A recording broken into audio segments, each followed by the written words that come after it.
লক্ষ লক্ষ বেকার শিক্ষিত বেকাররা এই বাংলাদেশে ঘুরে বেড়াচ্ছে।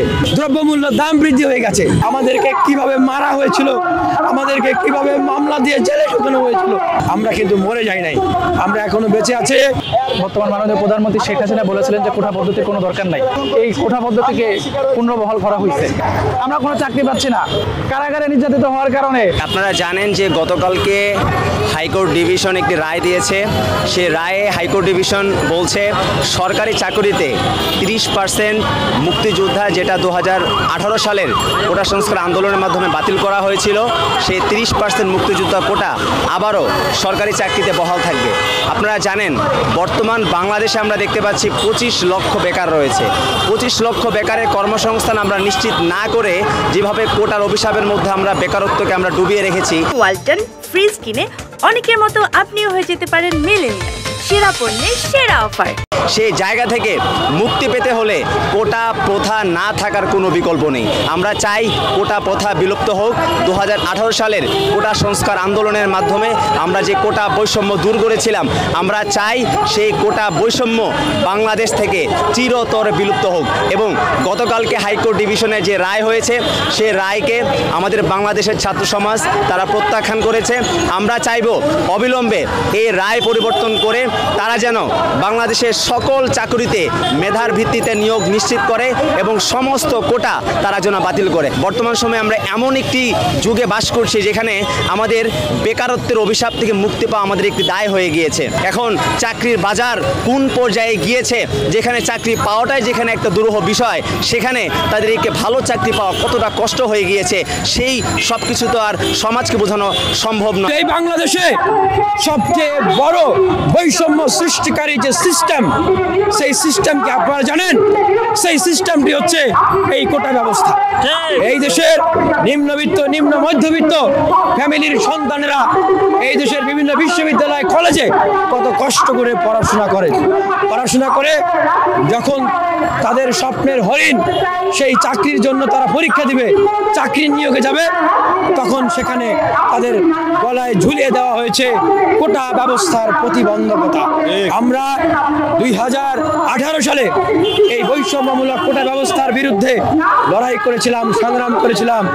ছাত্র সমাজ, দেশের মানুষ দেখেছিল আমাদের উপরে কতটা নির্যাতন করা হয়েছিল, আমাদেরকে কিভাবে মারা হয়েছিল, আমাদেরকে কিভাবে মামলা দিয়ে জেলে ঢুকানো হয়েছিল, তারা বাংলাদেশের লক্ষ লক্ষ শিক্ষার্থীদেরকে কিভাবে হেনস্থা করা হয়েছে, অত্যাচার করা হয়েছে। আজকে আবারও সেই 5 বছর পরে আবারও সেই কোটা পুনর্বহালের জন্য হাইকোর্টের ঘাড়ে বন্দুক রেখে কোনো রায় প্রদান করা হয়েছে। এই মুক্তিযোদ্ধা কোটা পুনর্বহালের চেষ্টা করছে, ষড়যন্ত্র করছে এবং অন্য অন্য কোটার পুনর্বহালের ষড়যন্ত্র করছে। আপনারা তো জানেন না, পত্রপত্রিকায় দেখেন না, দেখেছেন অবশ্যই। তারা তাদের পদোন্নতির জন্য ভুয়া মুক্তিযোদ্ধা সার্টিফিকেট বানিয়ে পদোন্নতি নিয়েছিল। তাহলে কেন মুক্তিযোদ্ধা কোটা দরকার এবার তো বুঝতে পেরেছেন। এবং অনেকেই ভুয়া মুক্তিযোদ্ধা সনদ বানিয়ে কোটা ব্যবহার করে সরকারি চাকরি নিয়েছে, বিভিন্ন বিশ্ববিদ্যালয়ে কলেজে ভর্তি হয়েছে, সরকারি সুবিধা নিয়েছে। এবং একটি চক্র রয়েছে, ভিন্ন জঘন্য একটি গোষ্ঠী রয়েছে, যারা এই মুক্তিযুদ্ধ সনদ নিয়ে ব্যবসা করে। এই ছাত্র সমাজকে বিক্ষুব্ধ করবেন না, তাদেরকে আপনারা চাকরি দিতে পারেন নাই। লক্ষ লক্ষ বেকার শিক্ষিত বেকাররা এই বাংলাদেশে ঘুরে বেড়াচ্ছে। দ্রব্যমূল্য দাম বৃদ্ধি হয়ে গেছে, মানুষের নাভিশ্বাস বের হয়ে যাচ্ছে। আপনারা এখন মেধাবীরা মেধার ভিত্তিতে চাকরি পাবে, সেই ব্যবস্থাটিও বন্ধ করে দিতে চাচ্ছেন। আমরা 18 সালে যেরকম লড়াই সংগ্রাম করেছি, জেল জুলুমের শিকার হয়েছি, গ্রেপ্তার করা হয়েছিল, আমাদেরকে মেরে হাসপাতালে পাঠিয়ে দেওয়া হয়েছিল, আমরা কিন্তু মরে যাই নাই, আমরা এখনো বেঁচে আছি এবং এই বাংলাদেশেও আছি।